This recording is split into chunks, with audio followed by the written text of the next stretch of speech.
Tatlong bagong sasakyan para sa pulisya ng Catanduanes Police Provincial Office o CPPO ang matagumpay na itinurnover kahapon. Pinangunahan ang turnover ceremony ni Ako Bicol Party List Representative Elizalde Co. Naroon din sina Police Brigadier General Andre Dizon, Regional Director ng Police Regional Office 5, Police Colonel Edward Quijano, Provincial Director ng CPPO, at Governor Joseph Boboy Cua. Ayon kay Co, ang inisyatibong ito ay naglalayong mapabilis ang pagresponde ng mga pulis at mapabuti ang seguridad sa buong Catanduanes.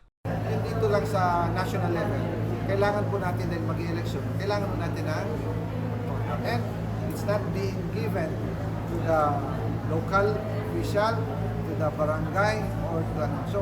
Nilinaw din ng kongresista na prinoseso ang mga sasakyan noon pang 2024. May pahintulot din umano ang Commission on Elections o COMELEC sa naganap na seremonya dahil mula naman ito sa national government at tutulong sa pagpapanatili ng kaayusan at kapayapaan lalo na sa nalalapit na halalan. Of course, hindi tayo ng permit nito. May permit ng PCR din ng permit sa COMELEC dito na distribution. Ang sabi nila, this is not a local, this is a national at kailangan sa election.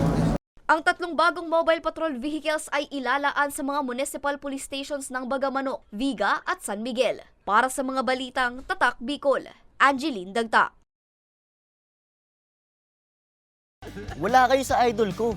Nakapag-exam ako kahit kulang pa yung tuition. May 10,000 allowance tayo para sa teaching supplies. Sa patas si Idol, palagi nang valid ang mga certificate. May cash grant pa ako kahit wala pa akong 100 years old! Yung idol ko ang gumawa ng helmet law, kaya marami nang naisalba ito. Eh sino ba yung idol mo? Si Senator Bong Revilla! Pinoy, kayo ang idol ko. Bong Revilla po, number 11 sa balota.